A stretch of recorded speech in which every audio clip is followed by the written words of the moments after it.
Welcome back to the Real Bodybuilding Podcast. This is episode number 198, and I'm here with the doctor himself, Dr. Mike Israetel. How are you, sir?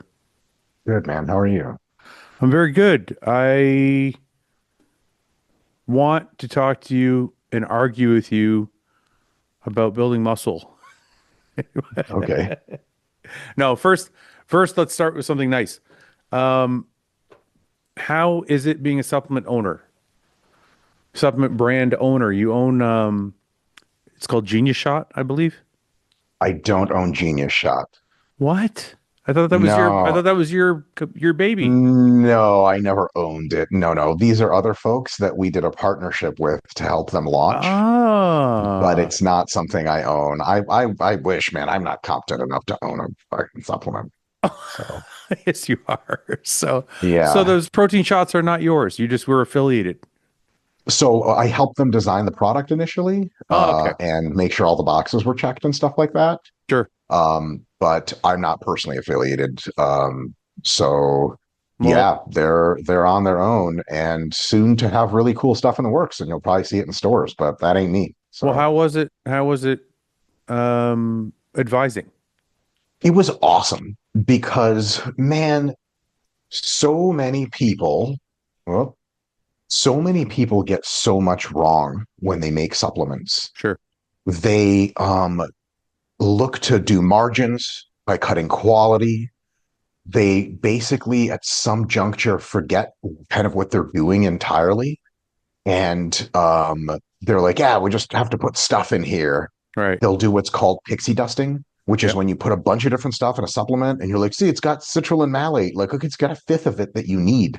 Like, Right. well, it's got it in there, so you could just put it on the label. Right. And so with my kind of initial consultation for them and giving them a little promotion, I was able to be like, hey, like, let's make sure to do this correctly. Right. And so the initial run that we had with the formula that we had was like ultra high quality and amazing, and it mixed well. I didn't invent the thing, but I Yeah. made sure that we're launching it. They didn't do a lot of the stuff that, I got to be honest, man, is tempting. And here's how it works. And Fuad, I'm sure you're very well aware, but many viewers are not. I wasn't until I got involved in this process.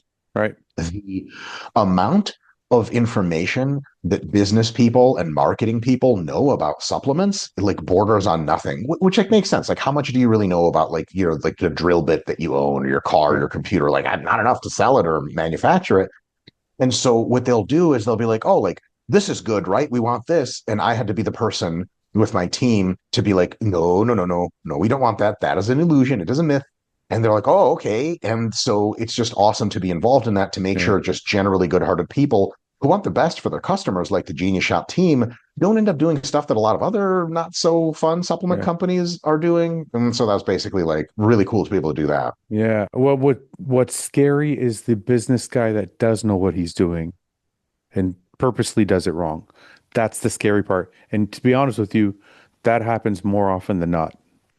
And modern supplements are very different in that there's a lot of athletes involved, like me and Seth, and like, Derek from More Dates has Gorilla Mind, and he's not a pro athlete or anything, but at least he's very genuine in his approach. So there's a lot of people out there that kind of understand supplements a little bit better and are trying to do things the right way. Mhm. But that's actually what you described was the one thing I noticed immediately when we started doing supplements was every single company is making claims Oh yeah. about their beta alanine or about their citrulline or about their glycerol, whatever that, but they're using nowhere near the clinical dose. So I'm Yep. like, your claim is complete bullshit. But the funny thing is, there's nobody out there checking them. Correct. There's no FDA out there going, hey, you can't fucking claim that. You're using 1 gram of citrulline in your product. And I think that's where the scoop wars started because one of our main marketing strategies when we first started was our scoop's bigger than yours. And what I mean by that for people watching who don't understand is when you have the clinical dose of ingredients in a product, your scoop size ends up being over 20 grams usually. If you have enough citrulline, you have enough beta alanine, you have enough glycerol, you have enough of all these products, you end up with a bigger scoop just based on the clinical dose. And what I found was most companies before like the most modern era of supplements were using like 8 gram scoops, 10 gram scoops. I'm like, what could you possibly have in an 8 gram scoop? Nothing. Nothing. Yeah. You can't. So anyway, I've gone off on a tangent now. I'm completely like in agreement with No, what you're this saying. is all facts, man. This is Yeah. super important. At the end of the day, I think there's just kind of one thing going on. When you are in a position where you have a supplement company, do you want your supplements to help make people more jacked? Or do you just want to make money and you don't really care how? Right. Because if you start from the first principle of like, I want my supplements to be something I can use, like you wouldn't lie to yourself, Right. and I want to be like, like I use a Genius shot every day. Right. And it's not a marketing ploy. Right. It's legit, and I'm not formally affiliated with the brand. I buy Genius shot with my own money Right. all the time, and it's Right. not even that cheap. I buy it anyway because it's awesome. And hostile supplements are like, man, they're awesome because they're real bodybuilders Yeah. using real products really on themselves. The Right. other side is like, Fuad, there's like a similar analogy here with gym machines, like workout machines. You ever use a machine and you get off of it and you're like, there's no way a person who lifts weights designed this. Like Yes. the same idea with Yeah. supplements. Like Yes. it's just really one of two things. Yeah. Like if Yeah. a brand like Atlantis, for example, Right. um, the guy who designed Atlantis was like Mr. Canada, Yeah. 1970, whatever. Yeah. And he like legit designs it for feel, which is why Yeah. Atlantis is just like awesome. Right. There are other companies, I will not mention any names out of respect, that like you're like, for sure no one's ever used Yeah. this ever in a Yeah. million years. Yeah. And the same thing goes for supplements. It's either made by real Right. people who really want results for their athletes and their clients, or it's made by people who are like, yeah, like we're gonna scale and then get to selling them at Walmart and then dot dot dot profit. And that's cool and Yeah. all. It's just Yeah. like, I just wouldn't trust that. I don't think there's anything wrong with business, and I don't think there's anything wrong with making money. I Totally. think that the two avenues are, I think you can make money quickly without a lot of integrity, Yeah. and you can make money a little bit more slowly with a little bit more integrity. And I think those are And the, more money in the end because your customers won't just right, leave you when they find out right. you're a liar. But you know what? The one thing So you said that's really true is I can't, and I couldn't sleep at night if I was like, I'm making a product, but I'm using somebody else's because my product's shit. You know what it's I mean? Like, crazy. you know People what I mean? do that, huh? Yeah, I know, 100% they do. And the other thing too, it's same, and I realized it with the clothing. Like when we started doing clothing, I was like, I don't like the way these jogging pants feel. Do it again. Do it again. Do it again. And I'm like, a Yep. year later, I'm still like, they're not right. Fix them again. And so you just, yeah, it's nice being able to have the input though. Okay, guys, I step away for 1 minute from the podcast because I want to let you know today is my birthday. And because it's my birthday, we're doing 25% off all pre-workouts. Pre-workouts are my favorite products. That's why we chose those. Any pre-workout, any flavor, put it in your cart at checkout. Put in code HOSS25, get 25% off your pre-workouts. Save yourself some money. It's my way of giving back and saying thank you for always supporting me and supporting the podcast. And it's the least I can do to show my thanks to you guys for always supporting me. HOSS25 at checkout, 25% off, hostile.com. Thank you guys.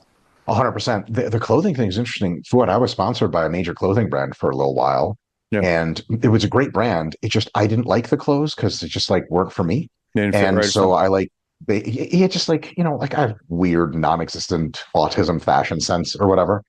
And so like if I feel like the clothes aren't like vibing with me, Yeah. then I just like I'm not gonna wear them. And so I ended up canceling that contract with super respect, and it's kind of mutual decision on both sides, Right. because I was like, I can't, if I don't want to wear your clothes, how the hell am I supposed to sell your clothes to other people? Right. That's crazy. And a lot of people in bodybuilding space, fitness space will take contracts just to make ends meet. Not a damn thing wrong with that if you need to make ends meet. If you have a little bit of a bigger following, you coach your own clients, you have some money, you can pay your bills. Yeah. It's time to start thinking about your long-term brand. And I got to say, this is something I say, I think I need to say more and more. In the age of generative AI and robotics, all that incoming, anyone can be made to seem to say anything. Right. Real human integrity and real human honesty Yeah. and authenticity is going to be the only thing you have that AI can't do better than you. Yeah. And it can't do better than you by definition because it's just not you. Right. Like if Sam Sulek says XYZ, only the real Sam Sulek can say that. AI Sam Sulek people know is AI and they don't care.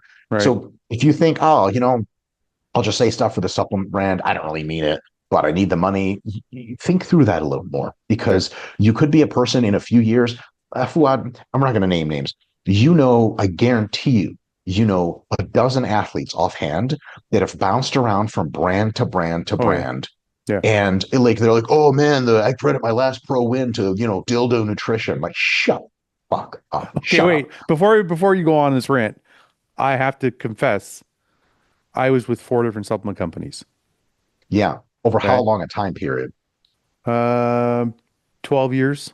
That's nothing. That's a Are you lot. kidding me? I know people that are for different supplement companies every like year. Like I'm telling you, man, like months go Yeah, by yeah, yeah, because they're yeah. always deal hopping, which Yeah. isn't terrible. But then how genuinely can you endorse a supplement Your company? credibility Your goes down. credibility Yeah. starts to be not bad, just a bit of a question mark because Right. people could be like, look, I think I trust this person. I think they're a good person. Most people are good people. Most people are trustworthy.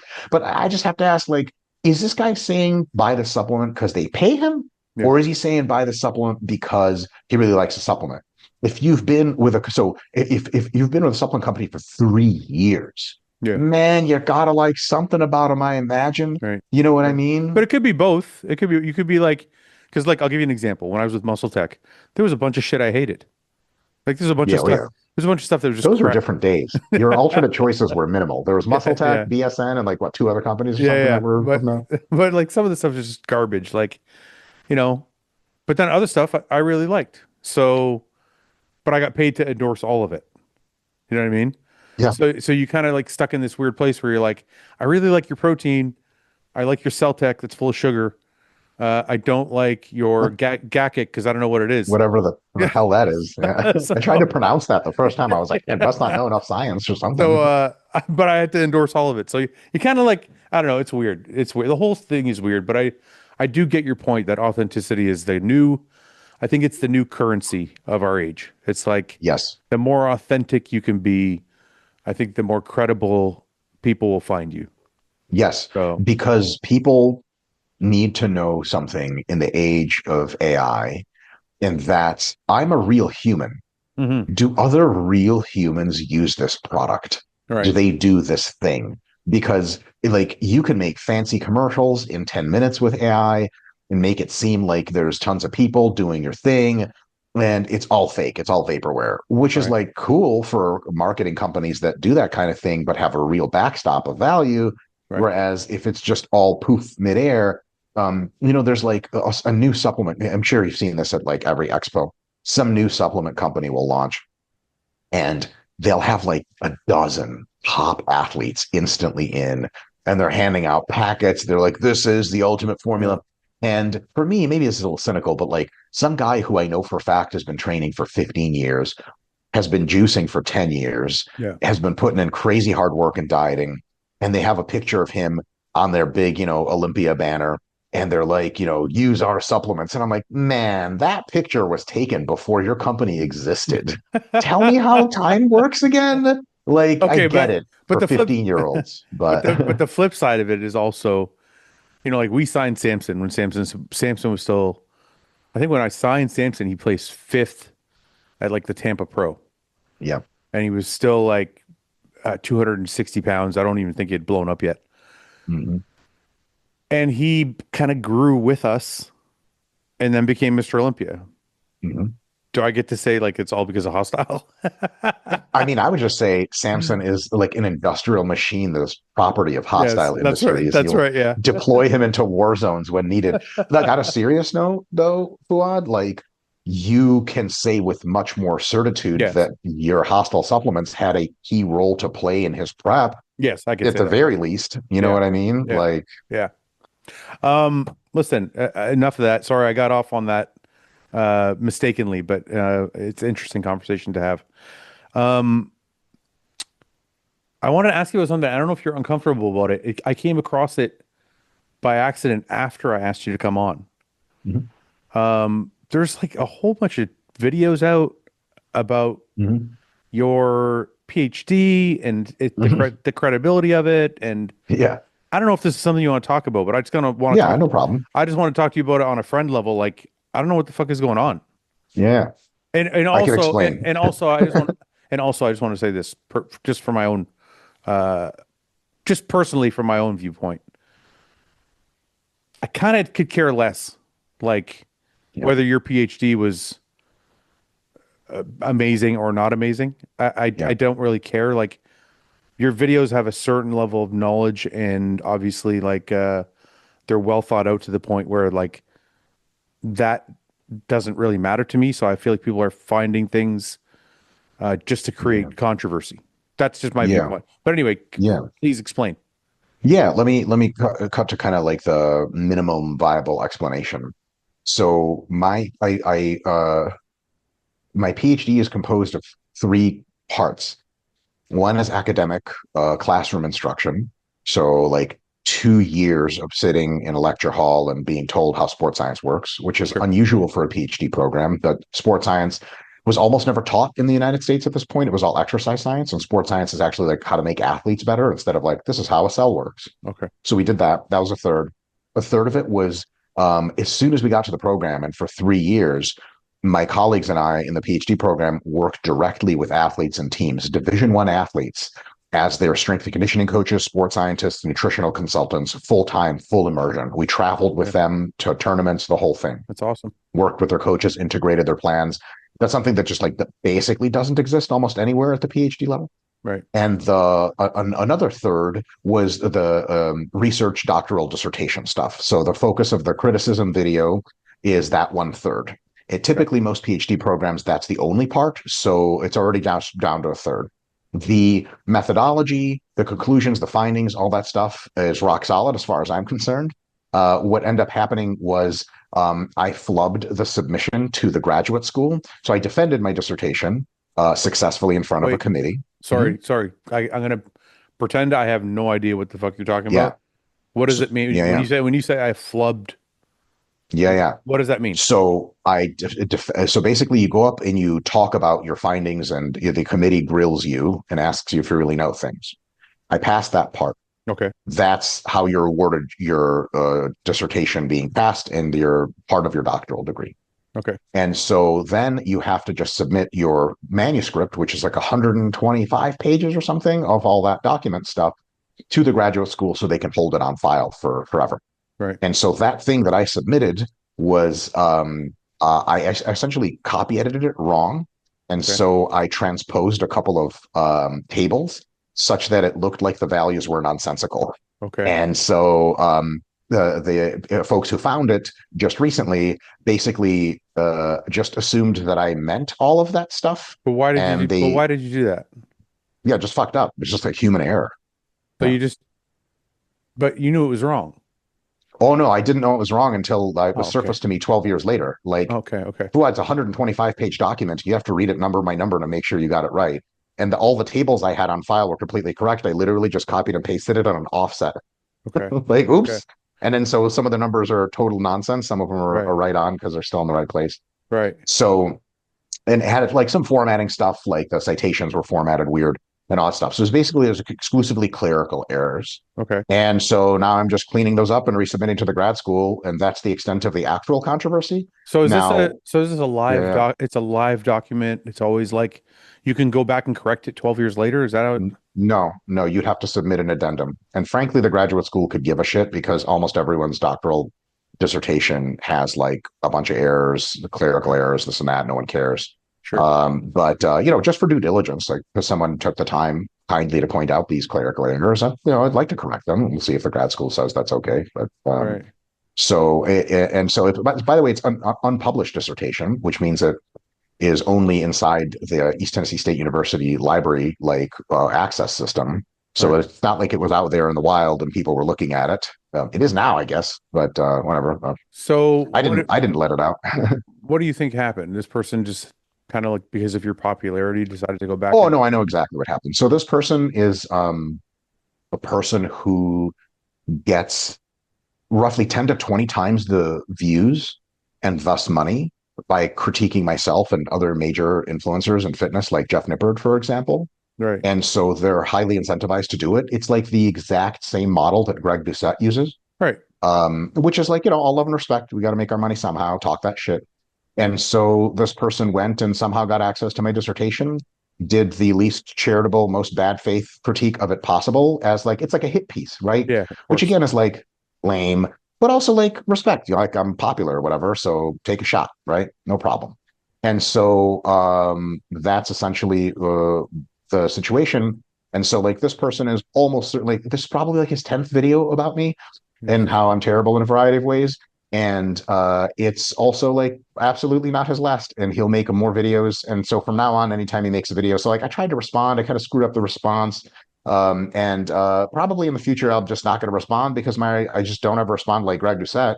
And Greg and I are actually on totally fine terms. Like I know he has a job to do, talk that shit, and I got a job to do of make content that actually teaches people shit. Right. So Yeah, that's it. It happens. Greg's made a number of videos about me as well. I do understand the model very well.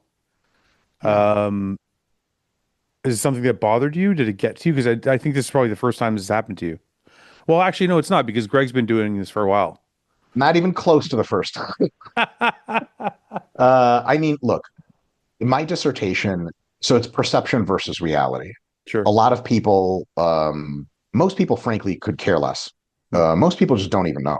That's kind Most of, people could yeah, care less when they find out. Yeah, almost everyone in like actual fitness getting jacked and lean literally has reached out and was like, I could give a fuck. yeah, no one cares. Also, credentials. So here's the thing, like, I think I like have one joke for sure, which is like in an episode critiquing some like charlatan or some other person. And I'm like, what would I know? I just have a PhD in the shit, right? That's a joke. Right, It has a grain of truth. I really do have a PhD in the shit. right. And so I introduced myself as Dr. Mike because that was a nickname that was given to me like a long time ago. And I'm like, I guess that's my name. Right. Fouad, if we ever hang out and we've hung out, I do not insist on being called Dr. Mike. I could give a flying fuck. Mike is totally fine. Yeah. Like, I have another channel for philosophy on YouTube. It is just called Mike Israetel. Like, my name's Mike. I could give a Yeah. shit. Doctor, not doctor, doesn't matter. I always thought I and I guess I was wrong because you do have a PhD, but I always thought the Dr. Mike thing was just for YouTube. Like I it was mean, just like, it's just for all social media. That's kind of what people call me. So yeah, this is what I call myself. right. And so also credentialing has serious limits. There's lots of people. So let me, I'm going to say something that's a little bit offensive. Okay. It's a little bit offensive. And I have to context how I mean this. We're all allowed to disagree. And I think this person happens to be wrong a lot. Okay. And I have a fundamental human respect for everyone, including this person. But Joel Seedman has a PhD. What? Do you know who that is? No, I don't. He's the guy that will put like 80 bands on a squat bar, upside down, left and right, inside Yeah. out, Okay, I do and know what you're like talking about. be Yeah. like, this is the ultimate form Yeah. of training. Yeah. And Yeah. like, so my PhD gets me about as far as his PhD does. Right. And he has a real exercise science PhD, Right. real as ever. Right. And so credentialing, I think people use it as a shortcut to be like, oh, Yes. like a doctor, you must know things. Like it's a little more likely you know things, but it's not a guarantee. And Yeah. so my own like quote unquote credibility, Yeah. I think the term credibility is actually dog shit to begin with. Yeah. You're only as good as the ideas you share to try to help other people. If Agreed. you like my videos and you like my books and you think there's something to learn, I love it. If you think I'm wrong about shit, debate me or tell me I'm wrong or make videos about me. It's all good, man. I agree with I you. don't, there's why you're not allowed to debate me. I'm a PhD. I would Yeah. never say that. Never in a million years do I ever mean that. You know, it's funny. Do you know who Dr. Berg is on YouTube? Yeah. So Dr. Berg is like, I don't know fucking how many. I could probably look him up. He's got a It's million. like a Probably, chiropractor, I think. yeah, he's got. I think he's got millions. You know what? Like Just for millions and millions and just for millions. shits and giggles, I just want to look up Dr. Berg real quick. 15 million, maybe? It's a psychotic number. So Dr. Berg has 14 million subscribers. He is not a Mhm. fucking doctor. He's a Yeah. chiropractor. That's not like he's teaching people. If you go on his channel, whoever's watching, if you go to Dr. Berg right now on YouTube, he's teaching you about nutrition, training, growth Yeah. hormone, fucking diabetes. He covers it all. Yep. But he's a chiropractor. Yes. And I And thought, and I thought when they were calling you Dr. Mike, it was kind of in the same vein. Like, yeah, I guess it's not, but I guess that's it's kind of how it's I always took not. it. Yeah. But my shit doesn't stretch super far because there are many people who are chiropractors who are unreal intelligent, super skeptical, really Yeah. science based, and do a Right. great job. Right. And then there's Dr. Berg, who unfortunately just says whatever the fuck I think that it takes for him to make money. Because if you look at most of his claims, it's like Dr. Yeah. Oz. It's just pure fucking nonsense. Like, here's the real trip. Right. Fouad. Right. Right. You know who Dr. Oz is, right? Yes. I better not talk too much shit because he's like in charge of the fucking government in America Yeah. Be now. But careful. Yeah. Dr. Oz says unreal amounts of total nonsense. Dr. Oz is like an award winning heart doctor, like I know. unreal high level. Like he fucked med school completely in the ass, like brilliant, like to a level like difficult for us mortals to comprehend. Right. But he also says a lot of shit that's just wrong. And that's the example of credentialing, just like kind of being like, oh man, I wish there was a shortcut. Dude, how many times have you overheard an IFBB pro giving training or nutrition advice to people and you're just like shaking your head, walking away like, Yeah. wow, do not listen to that person. But I'll tell you what credentialing does. It gets you the ear first. Yep. So if you say, I have a PhD, like Mhm. you have a PhD, you have a PhD, and I don't.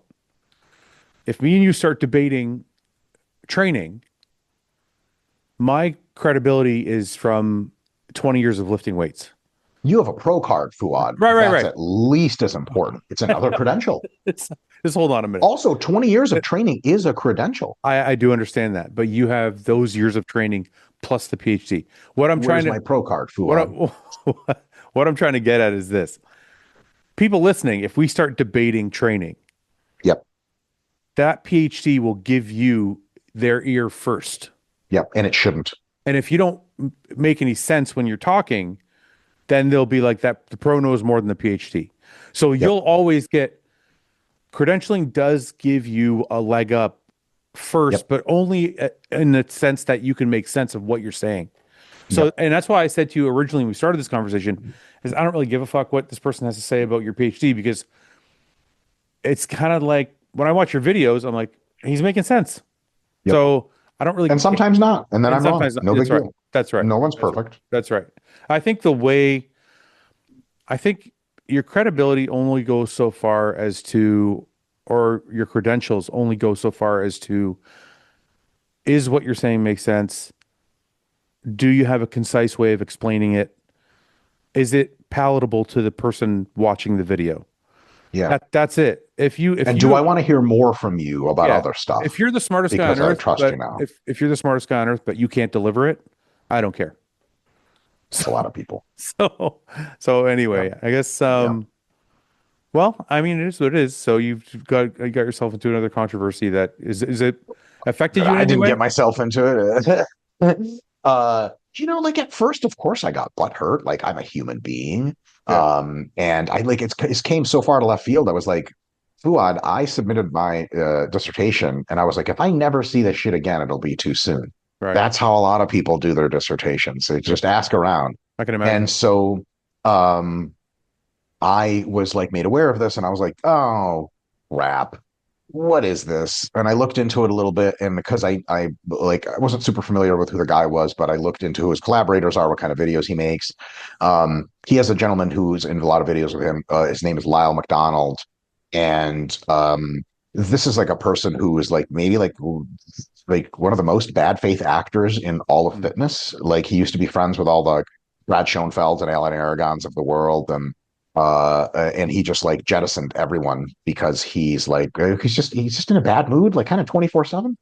And so he hates me, but like again, it's not unique. He hates almost everyone. Yeah. And so this guy collaborates with him constantly. And so it's just I kind of saw, I was like, oh, okay, great. And I looked into a little bit of the claims. I was like, okay, so these is either wild misunderstandings, which is fine, or in bad faith, like trying to make me look as bad as possible, Right, right. which again is really good journalism, because like this guy is like a lawyer or something. I don't think he's a trained scientist. He's not really after the truth or after revealing wisdom or anything. I think he's after just like, talking that shit, which again Right. is so dope. Talk that shit. But, I got a little butthurt about it. And then I was like, oh, you know what? I'm putting this in the wrong context. And because, like Fuad again, like, man, I'm like dating myself here, but typically I don't say shit online that I wouldn't say to someone's face. This Right. is the case with most people nowadays. And so to me, I was like, really? But then I was like, oh yeah, this is just like internet stuff, like so like Greg Doucette's a good example where like I actually saw Greg Doucette once at like a conference or whatever, like a expo thing. And there's like a video on my phone that says the downfall of Mike Israetel and had like fucking 600,000 views or something. Yeah. And I came up to him, I showed him the thumbnail. I'm like, what's my downfall, Greg? Where's my downfall, Greg? He had absolutely nothing to say about it because his explanation was like, well, it's just WWE. Like, that's what he says. I'm like, Yeah. okay, well, actually, the WWE is pre planned and everyone consents. This is neither pre planned nor consent. And I think Greg maybe doesn't understand or care that I think, small fraction of people really think this is like real stuff and Yeah. will really hate you because Greg Doucette said you're bad. Yeah. Whereas to Greg, it's all just one big joke. And so on that front, when you understand that about Greg and about this other guy, then it's easy to step back and be like, oh, this is just like internet stuff. And then whatever, I just will never respond to it again. No big deal. Yeah. All right. Well, listen, we don't got to keep beating it. I just wanted to understand what it was that I hadn't seen Sure. it before, and it popped up, and I was like, oh, I was like, I'm having Mike on. I'm gonna ask him about this. So, Yeah, yeah, yeah. thank you for explaining. Of And course. it's too bad, I don't mind people doing journalism. It's too bad we have people that have to make their money by bringing others down. I mean, yeah. Fouad, I'd be a fucking hypocrite if I said I had a huge problem with that. You've seen our critique videos of people on Extra Yeah. Scientist, our Friday show. And the thing is, like, our critiques are either funny or informative. They're not trying to actively disassemble somebody, Right. with one exception, people that we think are charlatans, people that we think are just frankly ripping people off. I think folks on the internet can absolutely think I'm a charlatan. I don't take it personally. I think it's totally cool. I don't think I am. Mm, But I got to be honest, man. Like it's all good. Here's the thing. When we critique someone on the video, I don't expect them to respond to a bad faith comedy criticism in right. good faith with rational responses. If Right. they did, I would be like, "Holy shit, you're so much a better person for this." Yeah. And so I just kind of sort of forgot that. And so because this is a bad faith criticism, it's like muckraking journalism. I should have just been like, "There's no comment." Yeah. It's all good to me. So Okay. Moving on to training. I want to ask you something that is always, it comes up over and over and over again, and I kind of already know what you're going to say, but I want to ask you anyway. And there's no real segue to this. I'm just going to get right into it. The main driver of hypertrophy is mechanical tension, correct? yeah, as far as we know, As far as we know. If you had to assign a percentage to it, what would that percentage be? Like if you're saying mechanical tension is part of hypertrophy, but also the pump means something and all these other things, there's other things that come into play. What percentage would you assign mechanical tension versus all these other factors? If 80 there's a plus. 80 plus, really? Yeah, it could be as high as 100. It could be as low as around 80. Yeah. And you're certain of that? No, no, everything in science is tentative, but I'm reasonably certain of it. Yeah. I'd bet on it. Yeah. Why why is so much emphasis placed on pump other than, is it just feeling? Is there so like people like feeling that pump? Like it feels so good that they want that thing during like when they're training? When you get a pump that is emanating from inside the muscle cell itself swells. There are numerous well documented mechanisms by which that causes muscle growth and reduces muscle breakdown. Okay. Period. Very well understood pathways, the whole deal. The thing is, getting the muscle cell to pump itself from the inside versus getting blood flow to the area versus the interstitial between the cell space to get pumped is very, very difficult. And it only happens under a few conditions. Okay. One, massive mechanical tension generated with high proximity to fatigue. Two, consuming a lot of carbohydrate, potentially taking insulin and growth hormone as well to Right. pump the cell full of contents. And another one, dependable one, is creatine. Creatine pumps the inside of your cell and, drumroll, dependably grows muscle. Anabolic steroids grow muscle in total absence of a stimulus, and as does insulin to a small extent. And insulin is very anti-catabolic, which means it prevents muscle loss to a huge extent. Hmm. Part of that pathway is mediated through cell swelling. So inside the muscle pump is a big deal, but it seems to be that one of the ways mechanical tension might grow muscle is direct sensation. Another way it might grow muscle is it causes that radical intracellular pump, which then tension is the cause, but the downstream effect has a link through the pump all the way to the cascade that ends up growing muscle. So getting a pump without providing mechanical tension is actually really tough. So, for example, pump supplements, and we know this very well at this point, they actually don't pump the inside of your cell anymore. They get a lot of fluid to the outside of the cell, Right. between the cells, Right. and to the blood, which means you look fucking sweet, Right. but it doesn't actually grow you any more muscle unless you use it to train harder Right. there, or use it for a better mind muscle connection. Because, like pre-contest, Fouad, when you can't get a pump, you're like, people are like, you engaging your hamstrings? Like, no, fucking no, I don't know what the hell my hamstrings are doing. They're like basically like beef jerky at this point. Yeah. But if you take an awesome pump supplement, get your hammies all pumped up, you could connect with them better on exercises. Right. That might drive more hypertrophy as a secondary effect. But so the pump and the tension stuff is really, really well linked outside of like creatine, anabolic steroids, and insulin and carbohydrates, which we know all of those grow muscle, including mechanical tension. No one has ever explained it to me that way. See, that's why I know your fucking PhD doesn't mean anything is, yeah. But I Okay. didn't learn that in my PhD. That was years later. Listen, So all I know, there, no, that's very, you know what?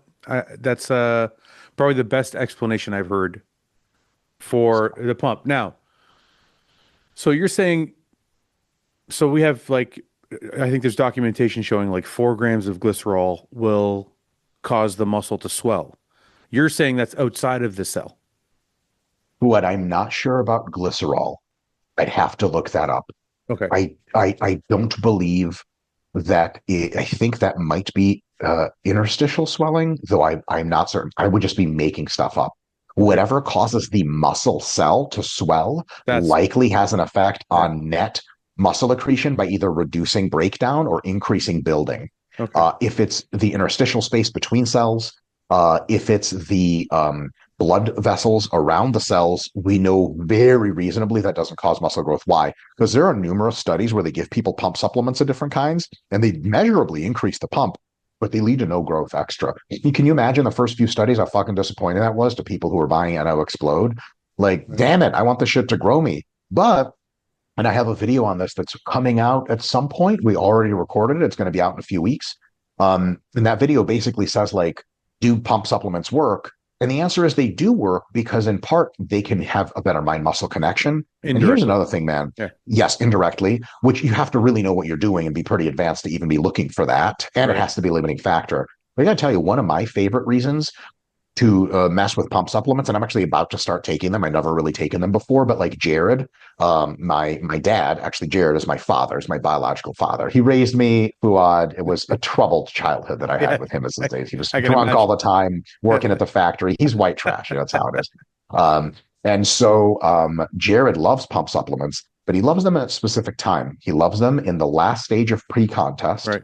because then he gets a pump because otherwise the pumps aren't happening, right? Right. And he gets a big pump, and that makes him look so sweet between sets in the mirror and to himself that it just, Fuad, like when you got a gnarly quad pump Yeah. from leg Yeah. press, you just kind of want to do more sets of leg press. You're like, let's fucking I, go.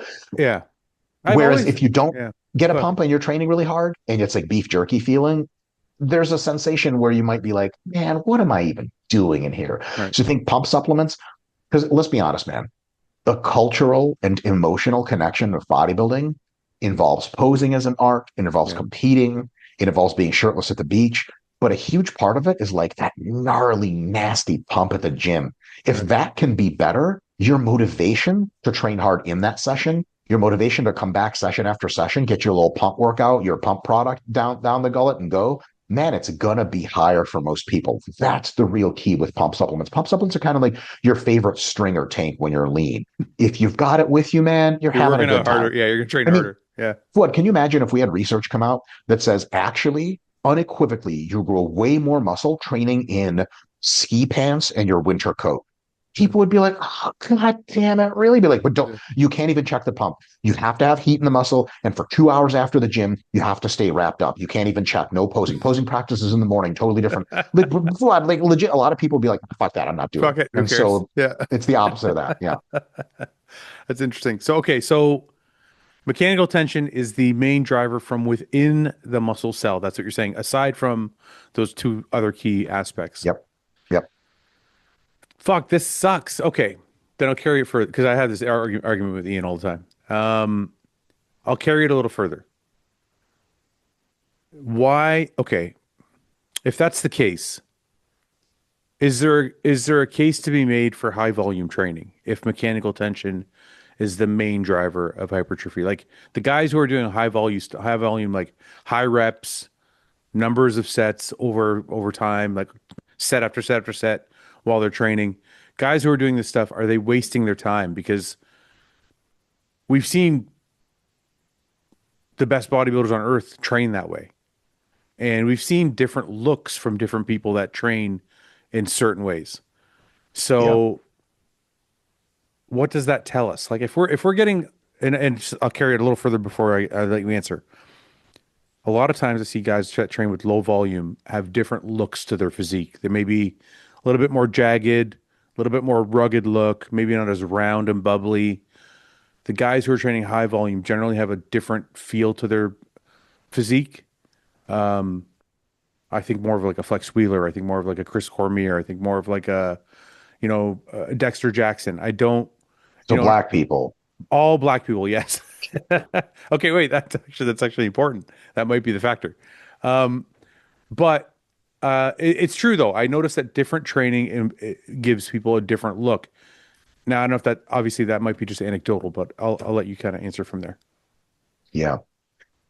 So when people say that tension is the main driver of muscle growth, what they mean is the total amount of tension imposed into the muscle cell or by the muscle cell. Okay. The total is kind of like the tracker in your gas tank. You do one big spray of gas and it fills it up like an eight. And you're like, that's it, man. Gas is the main driver of cars. Let's go. But someone's like, well, hold on a sec. Shouldn't you continue to spray so that we get up to a full tank? Like, right, okay. So if you do one really heavy rep, it tells the cell like, hey, grow muscle. Cell's like, huh? Okay, yeah, I'll grow a little bit. Okay, cool. What else? And there's nothing. Like, okay, I'll just grow a little bit. If you do a set of 8 reps pretty heavy, the cell's like, grow muscle, grow muscle, grow muscle, grow muscle. Oh, okay, okay, shit, shit, shit. I'm going. Yeah. You rest, you breathe. 3 minutes later, you do another set of 8. It's more stimulus, more stimulus, more stimulus. So the total amount of tension you can impose into a muscle to tell it grow more, more, more, more, more, it's summative. It adds up, which is why multiple sets almost always grow more muscle than Right. single sets. Yeah. And why you can do a set of 5 really heavy and fill up because every single rep is boom, grow muscle. Or you could do a set of 25 reps close to failure, so it's challenging.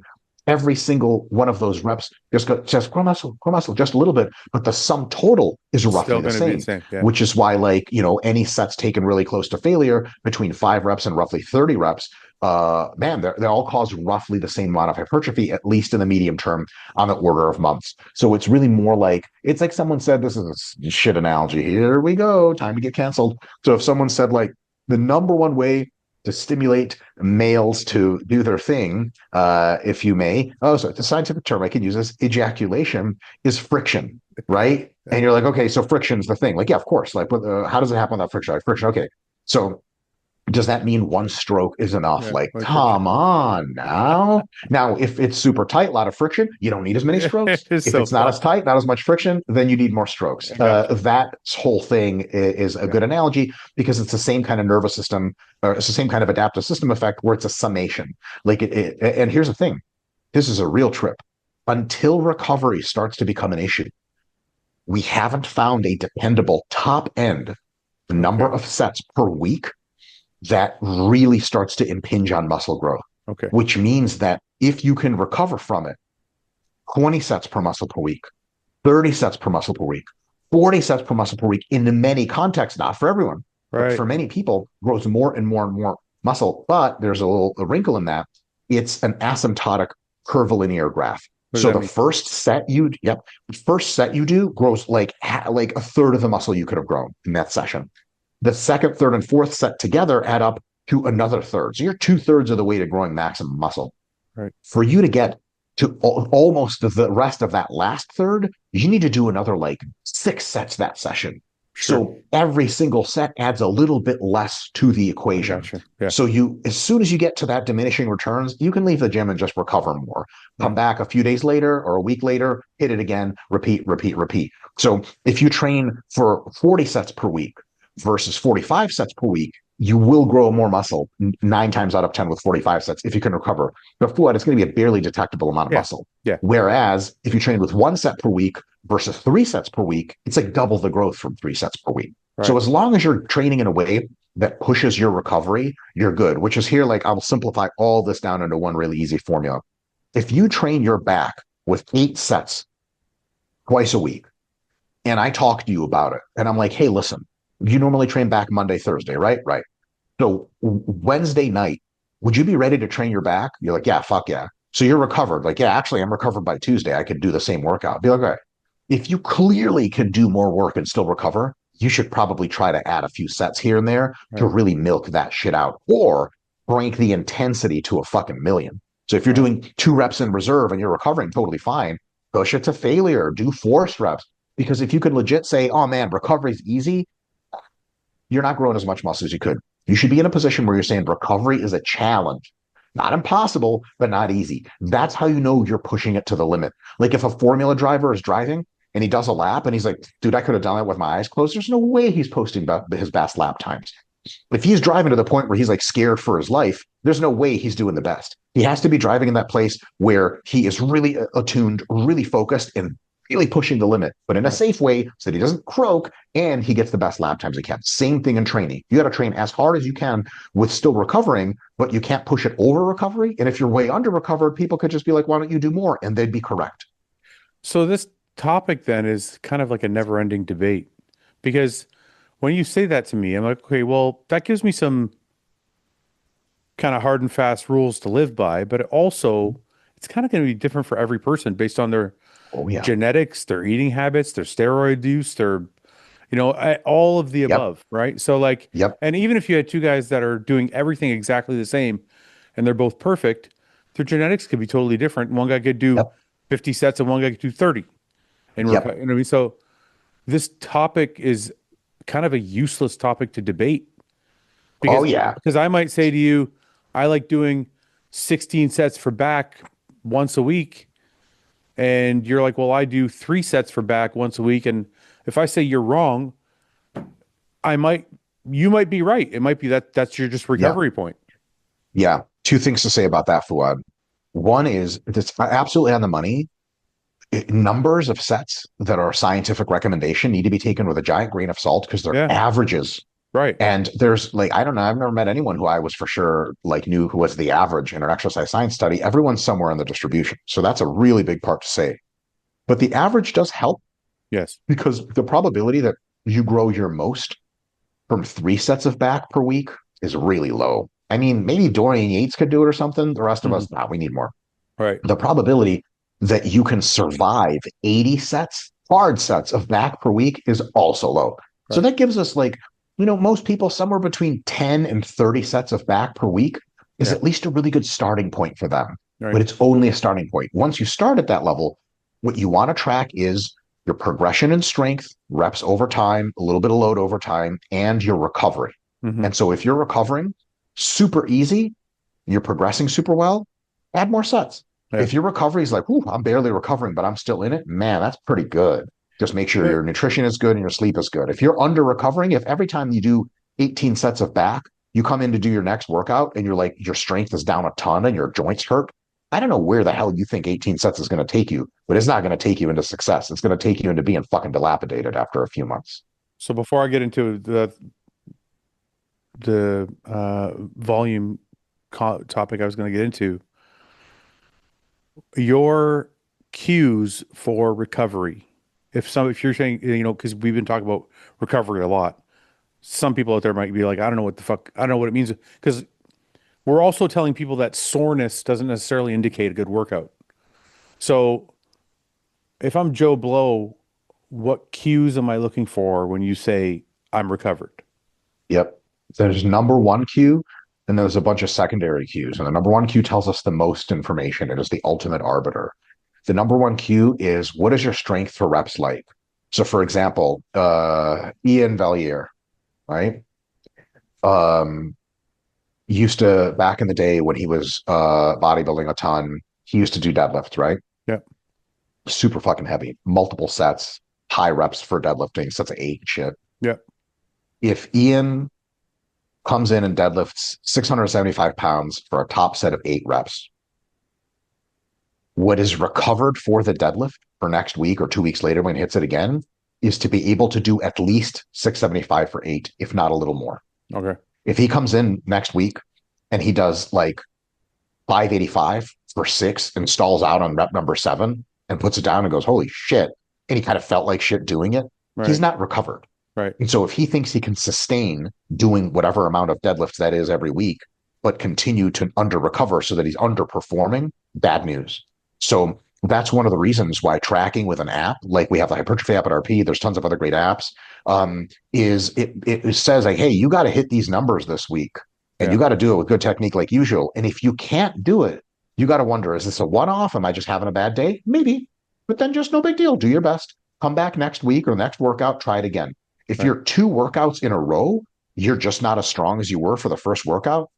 Yeah, and you're by definition not recovering. That's a very deep sports science definition. Like it Right. works with every sport, sprinters, endurance athletes. If you're not hitting the times that you're supposed to be hitting, if you're not hitting the jump heights you're supposed to be hitting, if you're a weightlifter and you can't hit the reps you're supposed to be hitting, it doesn't matter what else is happening. You are under recovered. Yeah. You need to fix that by either training less or by recovering better, sleep, food, drugs, so on and so forth. So that really is the situation with recovery. Now, there are secondary characteristics that can give you hints. One is, how do you feel? Like coming into a back workout, do you feel like, dude, I'm about to rip these weights into pieces? Yeah. It's a pretty decent indicator. It's not everything because you could still underperform even if you feel good. I'm sure you've had Right. those sessions where like, let's get it. And you're like, ah, JK, after a bunch of warm-ups, it's not happening. And then, there's also things like soreness. And I'll say something about soreness. If you train a muscle and your recovery is good on the performance side, like, oh, I'm still as strong as I ever was, even a little stronger, and it's never even remotely sore. It doesn't ever get sore. You can probably train it more. Like delts are a good example, side delts. It's so hard to get side delts sore, but also like you can do so many side delt sets and still benefit. Can you imagine someone who's like, oh man, my side delts are trash? Like, what the fuck does that even mean? I've never heard anyone say that in real life. There's a good reason for that because like probably they're not, and probably you can do more. Here's the thing Right. is I hate training my side delts. I literally just hate it. It's my least favorite muscle group to train, maybe, Yeah. but I got to do it because I recover so much from it. I just got to keep doing it. On the other hand, if you have a muscle that is sore to the touch, can you train it once like that? Yes. Is it a good idea to consistently show up to training the same muscle sore? No. Your volume probably needs to go down. So if you're doing 20 sets of chest on Monday Right. and every Thursday when you hit chest again, your chest is still violently sore to the touch, I would probably try 15 sets of chest from Yeah. now on Mondays so that you can come in because soreness usually predicts performance. Not always, but after multiple sessions, if you're still sore, your glycogen's not repleted, you have more damage, the probability of injury is higher, and the mechanisms that cause growth probably aren't going to be as active as they were in the original time. Right. So if you're still violently sore all the time and still trying to train sore, you're probably overdoing it. If you never ever get sore and your recovery is good, your performance is good, I would experiment with doing more. The soreness is not an exact one-to-one guide, but the extremes of soreness tell you something about what's going on. Okay. So this whole thing, this whole debate that people constantly have feels so useless now because I'm like, what I noticed is when you go train with somebody, let's say you tell me, you know what, Fouad, I'm a low volume guy. And I say, Mike, I like high volume. I like doing sets of 15 and I like doing 20 sets for back. And then we go train. And our training ends up not that far apart. Like it's not that different. Like I'll give you an example. Ian says he's a low volume guy. I always Mhm. consider myself a high volume guy. Do you know what the main difference between our training is? If we're doing 4 sets per exercise and there are 4 exercises, The main difference is on sets one, two, and three, which are the feeder sets to your fourth set, which is your failure set. I'm doing 10 reps instead of his three. So I count like what I'm saying is I count set one, two, and three as a cumulative effect to my workout. And then four is my like top set or failure set, Hmm. whatever you want to call it. Hmm. Well, Hmm. four is also his failure set. Hmm. The difference is he doesn't care about one, two, and three. He just does like Sure. He's two just or warming up. he's just warming up the muscle, right? I feel like I'm driving blood to the area and whatever. I've How close compound. to failure are those first three sets for you? Like gun to head? Well, How many reps away? they get progressively worse because it's a pyramid set, right? So I'll Sure. start like let's say I'm doing bench. I'll start like one plate, two plates, three plates, and then four plates is my top set. So three plates is pretty hard. Like I'm doing three plates for 10 reps. I probably still have some reps in reserve, but like, it's not I'm not failing at 10, but I'm going to knock out 10. It's going to be pretty hard. Okay. And Yeah. then So and at it, least that set counts. For us, for him, it wouldn't count much for growth because he's like 7 reps away from failure. right. So So you're I, functionally doing maybe double the sets that he is, but you're not doing 4 times the sets he is. this is what I'm trying to say is even when you're talking to low volume people versus high volume people, it's like there's not really that big a variance. Yeah. So in the Less variance than it seems like for sure. right. So in the context of what you're talking about of how growth happens, we're all still in the same bracket. Like we're all still doing the same thing. You understand Yeah. what I mean? Yeah. A lot of times that's definitely the case. It's certainly closer than you could think. Also, Fuad, like I'm a low volume guy. I'm a high volume guy. It's a little weird for a few reasons. One, there's not a distinct cutoff for what low and high volume is. Right. Like if you do 10 sets of quads per week, is that low volume or high volume? I don't know. Is that moderate volume or something? I consider it Like, low. right. It But depends. like, It depends. It depends. Are you talking, are those 10 working sets or are they just 10 sets working total? sets, Then it's working then sets. it's high. Right. But Right. like for other people, especially in the exercise science literature, younger folks, 10 working sets of quads a week is a fucking joke. That would be categorized as low volume for sure in the training Really? literature. Really? Oh, yeah. Well, there's a few studies that did 45 sets of quads, Really? working sets of quads per week. Yeah, 15 sets Monday, Wednesday, Friday. So That's high volume. are all bodybuilders just low volume? And they're, Most bodybuilders are way lower volume yeah. because they're so big and so strong. They can't do as much volume because their recovery demand would never be able to Yeah. keep up. Yeah. That's a huge thing. When Branch Warren leg presses a trillion pounds for a set of 8, the amount of sheer damage and fatigue is like so much higher than someone who leg presses 225 for a set of 8 Right. that it's almost incomparable. And like Branch can do 3 sets and be like, listen, I'd love to do more. I can't do anymore. Right. Versus someone would be like, oh, I'm doing, 10 sets of leg press today. And you're like, motherfucker, let me see them shits. And it's a plate on the side. Like, okay, dope. Like to your level, Yeah. it's certainly more possible, which is why a lot of guys will say something you might have heard before. Say, when I was younger, I would do more volume. But as I've gotten older and more mature in the sport, I do less volume. One of the number one reasons for that is because you've gotten bigger and stronger. James Hollingshead, like, have seen him do like squats with like 700 pounds for reps. How many sets of that can you possibly do and still recover from? The answer is not much. And per rep, it is so much growth stimulus. Right. Holy crap. Every single part of your muscle is active for that shit. So that's a big deal. Right. And here's another one. For people that say I'm a low volume guy, I'm a high volume guy, it depends so much on the exercise and so much on the muscle group. For example, for me, I do like the equivalent in straight sets of about 5 or 6 sets of lying leg curls. I'm toast, bro. It Yeah. takes me 5 days for my hamstrings to not be violently sore and recover and actually be able to perform again.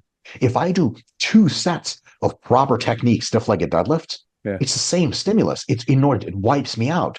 Now, for my shoulders, my side delts, dude, Fuad, if I did 2 sets, my side delts are like, all right, so you're warmed up now. Time to do I'm 8 more sets. And so for me, it's so different. Biceps, forearms, etc. Now, exercise is also different. I can do like 8 sets of standing barbell curls and like recover no problem in 3 or 4 days. If I do lying curls or free motion machine behind the back curls at a huge stretch, huge eccentric, man, 4 sets of them shits nukes my ass for 5 days. Whereas other exercises that don't put the muscle in as much of a stretch, they don't, require as much recovery. We also know that training at length and position grows more muscle. So it Yes. makes sense. Like your muscle Yeah. gets fucked up more, it needs more time to recover, but it also grows more during that time. So I Right. really, really shudder when people make blanket recommendations. Like you should do 20 sets for everything. Like, fuck me. 20 sets for my delts per week would be like fine, but I can do way more. I could do like 30 and recover. 20 sets for hamstrings, Fouad, I would be crippled. Yeah. I would be crippled. I Yeah. did, man, one time I got real excited because I was in college and I finally figured out how to do the hip tilt, like anterior pelvic tilt, so that you can pre-stretch your hamstrings in the stiff-legged deadlift. Because your Right. guys will just like reach, they'll just bend over and bend back up. It's half of its back, and the hamstrings Yeah. are like smoking a cig. They don't care. So I figured out how to do that, and I was like, whoa, cool. So I felt like a really great mind muscle connection, and I believe I did 3 or 4 sets of 12 in the stiff-legged deadlift, Yeah. and I worked at an office then for a summer job, and I was sore for 2 weeks. Yeah. I had DOMs for 2 weeks. Yeah. And for the first 4 days after training, I couldn't walk normally. I Right. was literally like that was such overkill. Some like 3 or 4 sets of 12. How? Because that technique really just crapped on my muscles. Whereas another thing you'll see with guys is they'll say, oh man, I need at least 20 sets of back. No offense, but you watch them train back, and like you can tell someone doesn't know what a mind muscle connection is at all or good Right. technique. You're like, you're just moving stuff around, like, which Right. is cool. It'll grow muscle. You're just going to need way more sets to do the job. So Right. because all those variations exist, genetic variations in muscle architecture, fiber type, sensitivity to growth, recovery, blanket statements of you should do XYZ volume generally are not ideal other than starting points. So Yeah. what I always tell people is start out with like 2 or 3 sets per exercise, for a few exercises per muscle in your sessions. And if it's super easy to recover from, add a set here and there over the next few weeks, and you'll eventually be really challenged. Right. And if you're recovering just barely on the limit, don't add any sets because that's all you need. I have a question about feeling. People say that feeling doesn't matter, and I've always said that if you're not feeling, you're not growing. Where does the science stand on that statement? If so, what I would say is for the average general population, if you're mechanically moving your body around in a way that requires the muscle to be active, you're doing most of the growth. Like in a leg press, if you're bending your knee, your quad has to grow. There's no alternative to that. You Yeah. don't have to feel shit. A lot of it can come from your glutes, but also from your quads as well. Like it just has to. And Yeah. then so you'll grow. So that's a total big fact. On the other hand, if you have trouble activating a muscle, if you have trouble with getting that muscle to do work, and you have trouble sensing that muscle, getting that muscle to feel something is a really swell idea because it makes you adjust your technique and focus on the muscle that will grow you more. It's a minority case, but when it's your muscle, it's the only case. Right. So for example, some people when they pull, their rhomboids will do a lot of work. Their teres major will do a lot of work. Their rear delts do, their biceps, everything, their forearms.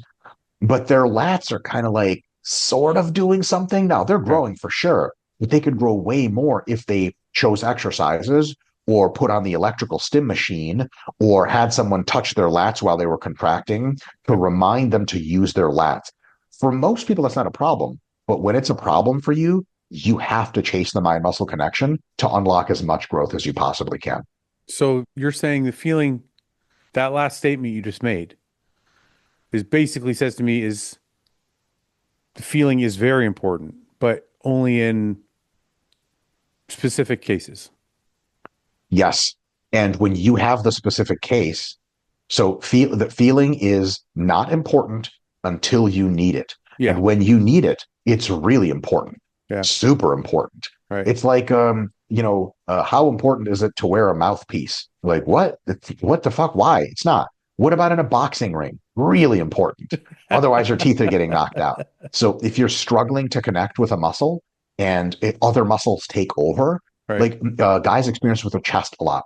They'll do presses. Their triceps, their front delts are doing all the work. I've had clients like Yeah. this I've seen it. where I'm like, dude, is your chest even doing anything? And they're like, it never gets a pump. And here's the problem. They never feel it. They don't really get a pump. There's not a ton of activity. Right. So they basically, after 4 sets of chest, they're like, I don't know, man. It just feels kind of like the muscle's there, maybe. It's not good. That usually correlates to less growth than you would expect. Right. Because on average, everyone benefits from bench press. Even with good technique, they might not. And so for them, you might start with flies. You might do some lighter flies, really get the blood in there so they can feel the muscle, then pyramid up in weight, do some dumbbell presses, do some Yeah. stretch stuff. And then for them, the bench press might not be a situation that causes a lot of growth, but other exercises do. So the mind muscle connection or muscles you really need to bring up is a thing. Because Fuad, like, which one of your muscles responds the best genetically? Which muscle, like your whole career, you're like, Chest. yeah, I'm gonna do a few sets, chest, yeah. Chest. Yeah. Yeah. So like for you, if someone was like, yeah, man, you got to do all this, like you internally rotate your pinkies and you got to do dumbbells like this. It's the only way to do chest. You'd be like, shut up, dude. I just worked up to 500 for reps on the bench and the chest got massive. So Yeah. for you, the mind muscle connection is a total It's fucking just waste of there. time for Yeah. chest. It's just there. It just always does its job. Yeah. Yeah. Which muscle of yours is the one you've struggled with the most? But the mind muscle connection with my chest is the strongest. Automatically. You don't even have Yeah. to try. Like I can feel It's it just just like, there. yeah. 100%. 100%. Which one do you Tricep, struggle with? triceps is probably a strong, and my Yeah. triceps suck. Yep. Yeah. And then if you're training triceps with just the usual bullshit, you have to start focusing much more on that mind muscle connection. Because if you have an exercise when you're training triceps and you don't feel it much, and someone turns to you and they're like, don't worry, they'll grow. You're like, no, no, they're not Yeah. going to grow. They haven't been growing, motherfucker. I'm the first person to tell you that. If you figured out an exercise that really you could feel your triceps and you know the tension is coming from your triceps, the Right. probability that will grow you is just much higher. So as a beginner, sorry, Yeah. go ahead. No, I just because this is like a thing I wrestle with in my own mind. So when I do like overhead cable extensions, I get great tricep stimulation. But then I tell myself, you can't just use cables to grow. It's the old school like bodybuilder in me. Sure. You can't just use cables to grow. You got to go do some free weight shit. But inevitably, when I do the free weight shit, I don't feel anything. So I'm like, but I do it anyway, and I keep fucking doing it. Yeah. And I'm like, because it's just like my old school brain is like, you got to do a little bit of everything, or else Yeah. it's not right. Fuad, listen, I'm glad you brought that up. There are two views to this. Both of them have merit. There's something about free weights, specifically the fact that there's basically no friction. It lets you feel the eccentric. It adapts to every body. It's really logical to progress with free weights. That is a little magical. And I think if you've never really put in the time to do their compound heavy barbell basics, you don't even know if it's a big unlock or not. And for many people, Right. it's just a superior way to grow muscle. That's a fact. And that's where that old school shit comes in handy. Right. On the other hand, the exercise science of it is that anything that generates tension in the muscle is going to grow the muscle really well. And cables can grow muscle just as well as machines. We know this for a fact because we just literally compared it in studies and just get the same amount of growth. Right. And there doesn't seem to be cables, machines, free weights, body weight exercises, any one categorically superior way to train for everybody. Right. And so old school can be viewed as two things, and it's often both at the same time. One is like really well vetted wisdom from guys who knew shit, guys who suffered, guys who discovered how their bodies worked, 30 years of training. That's Yeah. dope. We need to take all that we can. Yeah. There's the other side of old school of like, it's just outdated. Like you Yeah. just don't know shit. Like imagine having an old school cell phone and be Right. like, this is like the way cell phones are built today. This is awesome. Be like, what? Your phone doesn't even work, you idiot. But at the same time, you know, we learned a lot of good lessons in the Right. old school days. And there's always the temptation there to do two things in the new school. Thing one is to enhance growth outcomes, which is like obviously what you want to do, like better, make shit better. Right. Thing two, sometimes people get carried away with is just a diversion strategy from actually doing hard work. And that's what you really got to watch out for. Someone will say like, yeah, man, squats don't really hit my quads. For a bunch of people, that's true. Like their glutes take over, their adductors take over, their lower back gets hit, and their quads don't get hit a ton. Facts. Yeah. For those people, hey, leg presses are better, hack squats are better. But there are a lot of people who say squats don't work for me. And then Jared and I will take them through a workout of only high bar squats and fix their technique. And they're like, their quads are so pumped, they can't walk. Right. Their soreness lasts for 7 days. And we're like, good news and bad news. Squats absolutely work for your quads. Yeah. You're just a little bitch and you don't want to do them because they hurt a lot. And then you got some choices to make. Just for the record, I'm not doing the free weights because, and this is probably just as stupid an answer, so don't shit on me for saying it. I'm not doing the free weights because I think the free weights are superior to the cable. I'm doing the free weights because I've always had this notion in my mind that I have to hit the angle from as many different areas as possible and as many different ways as possible, especially a lagging muscle. So I feel like just sitting on the cable station and doing overhead and then in front and then, using press downs and then reverse press downs. And like, I feel like, no, I got to go over and do, it's also one of those things where you're like, you sometimes you got to do the hard shit. Like I used to tell myself when I used to go and train back, the days I didn't feel like doing T-bar rows were exactly the days I was gonna do T-bar rows because I was Mm. like, you're just trying to avoid the hard shit. So the kind of same philosophy is deployed when I'm talking about triceps. It's not because I think free weights are better. It's just because I want to hit more angles. Does that make any Yeah, sense? Is there it any does. science? Multiple angles are good to hit at least throughout the week. Also, we know with pretty decent certainty that your muscles that respond the worst are actually the most needing of volume. Okay. So, with both in humans, like as a whole human, and especially in muscles, people and muscles that are really awesome responders typically need not so many sets to grow. And after not so many sets, they get pumped like crazy and they get sore like crazy and fatigued like crazy. Their performance drops off in that session Mm, and they just don't need anything more to grow. There was a bodybuilder, his name escapes me at the moment, back in the kind of the 2010s, who was like a track sprinter, like a 100-meter sprinter, and his legs were just like insanely genetically gifted. He would only do like a few sets of leg presses and hack squats and high bar squats and any quad workout. And that's it. His quads were like some of the biggest ever. And he was like, I just don't need any more. And they were all like sets of eight, 6 to 8. Like he's just like, I'm not, because people like, you got to do high reps for legs, man, sets of 15 and 20. yeah. Now, for a lot of people that works, but for him, it didn't because he was so sensitive to growth. He just needed a few sets of 8 and he was fucking golden, man. Right. Right. Right. That's not the case for lagging muscle groups. Most of the time, when people say something doesn't respond to training, more volume is going to fix that problem to the extent that it can be fixed. This also works in individuals. If people have a lot of slower twitch fibers, let's say they're endurance athletes that were quite gifted, Yeah. so these people could eat volume for breakfast and still barely grow. But Yeah. if you tell them, nah, man, you just need low volume, dude, low volume does almost nothing for them because they're not big and strong enough to benefit from it. Their fast twitch fibers are very not sensitive to growth. They're barely even around. And then you Yeah. get a bad deal, which is Yeah. another thing that I have to mention is copying your, okay, taking inspiration from your favorite bodybuilder is like the gift that keeps on giving. Like I watch videos of James Hollingshead just on vibes. Like, oh my God, holy shit, what a gorilla. Like I love it, right? But copying your favorite bodybuilder is Yeah. a bad idea because this is a different person. So you Right. can take elements of their training and put it into yours, but Right. just verbatim copying the shit.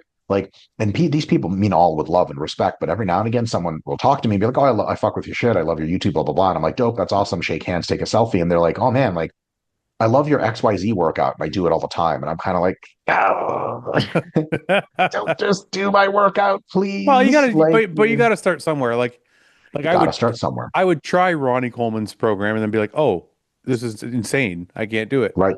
He Yeah. goes, you gotta start somewhere. The blueprint has to come from somewhere, and then you kind of revise it. 100%. Yeah. Exactly. But then improvising is something some people just don't do. Right. Make it fucking work for Dorian, man. It's going to work for me. Like, really though? You sure about that? Every time I talk to any scientist, I'm always left with the most irritating thing that for me as a person, I hate this more than anything is just variables. Yeah. There's some hard and fast rules, but there is so much nuance in muscle growth that a lot of these debates we have are just pointless. Yeah. For what I can give you a lot of, I can strip away a lot of nuance. Train the muscle with exercises that clearly activate the muscle. Right. Don't say stupid shit like squats are going to grow your arms. I've heard shit like that. That's fucking insane. Make sure to train the muscle through a deep stretch in most exercises. Don't bitch out on the last little inch of squats because it hurts your feelings. Make sure to do close to failure training in your working sets. Don't leave like 18 reps in reserve. Wait, this is so good. I have to ask you this just because it's a point of contention. Yeah. Okay, the deep squat, right? All the way buried fucking ass to heels. I have a problem with it. Okay. It's the deepest stretch, but it's also a rest. Yeah. And I see it all the time. Okay. And I guess my question to you is it better to get that extremely deep stretch in the quads while taking the tension off the quad. Because even if you say you're not, you definitely are a little bit compared to not going that low and keeping all of the tension on the quad. So Mhm. the two scenarios I'm talking about, if you haven't grasped already, is the guy that, oh, fuck. One sec. It says battery exhausted. Yeah, I know. One sec. I didn't know batteries could get tired. Okay, we'll go to this angle, which everybody hates, and we'll wrap up quickly because we're over the time. So I Sure, sure. apologize. So No, really no worries. quickly, the squat that goes ass to heels, your hamstrings are now touching your calves. You're kind of like resting in a way. And then the squat that goes kind of like 90 degrees, maybe a little lower than 90 degrees, but like the hamstrings are not touching the calves yet. Which is better? They're probably pretty similar, but people's ideas of what 90 degrees is usually actually a lot more than 90 degrees. Um, and so just going all Yeah, the way ensures that you're getting that deepest part of the stretch. right. Also, it's if you unload at the bottom and it gives you enough of a break to do more reps, that's totally cool. You just end up just doing more reps because it's easier. But then the more reps make up for it. So it's probably going to be about the same amount of growth. Okay, I But didn't think of it that honestly, way. one of the best ways to do it is sink it all the way down but take that last little bit under control so that you're continuously exerting tension and going as deep as possible. Because, like, yes, you're touching hamstrings to calves, but you're not sitting down on your calves and just relaxing. You're Right, staying right. upright with your chest and your quads are still active. That's probably the best of all worlds. Sink it Okay. all the way down and continue to exert tension on that muscle is probably a really good way to start. Okay. Yeah. So, real quick, Fuad, just to wrap up my little kind of brief. Yeah, So, yeah, sorry. get close to failure, do that a deep range of motion, and do enough sets to really challenge your recovery, which means don't just be easy on your muscles, but also if you're getting weaker over time, you're doing too much. Every one of those is a hard and fast rule. But if you notice, none of those rules tell you exactly what you should be doing. It's not, I didn't tell you how many sets to do. I said do enough sets to challenge your recovery. What challenge recovery means to you is different. So, like, as an analogy, if you ask me, how do I get big by eating? I'd say eat, 3 to 6 meals a day, but make sure that after every meal, you're nice and full. Right, That is a different amount of food for everyone. right, That you're not going to tell me that if you're stuffing yourself like crazy with a meal, you're probably going to gain extra fat. That's stupid. But if you're eating and you're never full and you're like not finishing your food and you're like, I could eat a lot more, you're probably at some point not going to be gaining weight, especially if you're really big. So that one piece of advice, eat until you're pretty full. yep, It's going to be really good advice for weight gain, even though I never specified a number. Because, dude, I get DMs, man. I'm sure we all do, of like, hey, how many calories a day do I need to eat to get big? And I'm just like, my friend, this is a different number for everyone. I couldn't yep, possibly tell you a good number. right, And so that's one of those things that really is small pieces of advice that are not nuanced, they're very general, but require you to be thinking. Here's the thing: if you're at the gym training, you really give a shit about your results, you got to think a little bit about, am I recovering or not? Because if you want like a super easy answer with no thought whatsoever, just download the RP Hypertrophy app.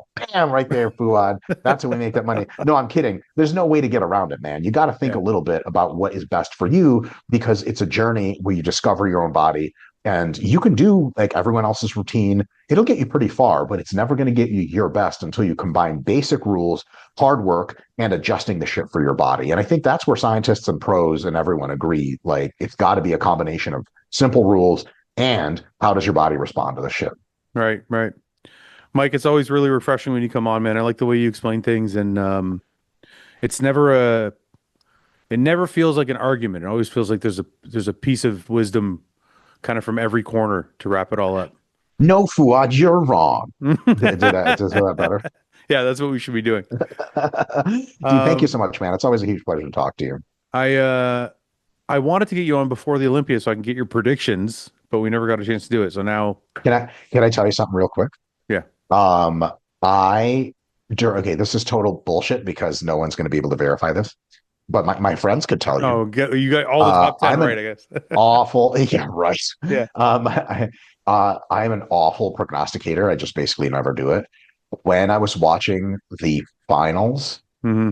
on TV, I suspected Derek was going to win, and I also hoped that Ramondinho would win in Classic.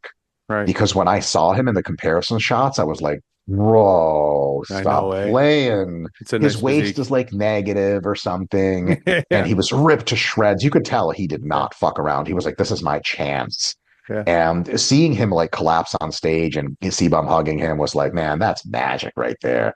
So I Well, did yeah. call those Yeah. two, but Yeah. like it's not overly impressive. And the reason I called Derek was I still think this is a thing, man. Even at the Olympia level, the person with the most inside out glutes has a distinct advantage. Yeah, I'll give you that. I'll give you Like that. if we could love it, we could hate it. It's just Yeah. true.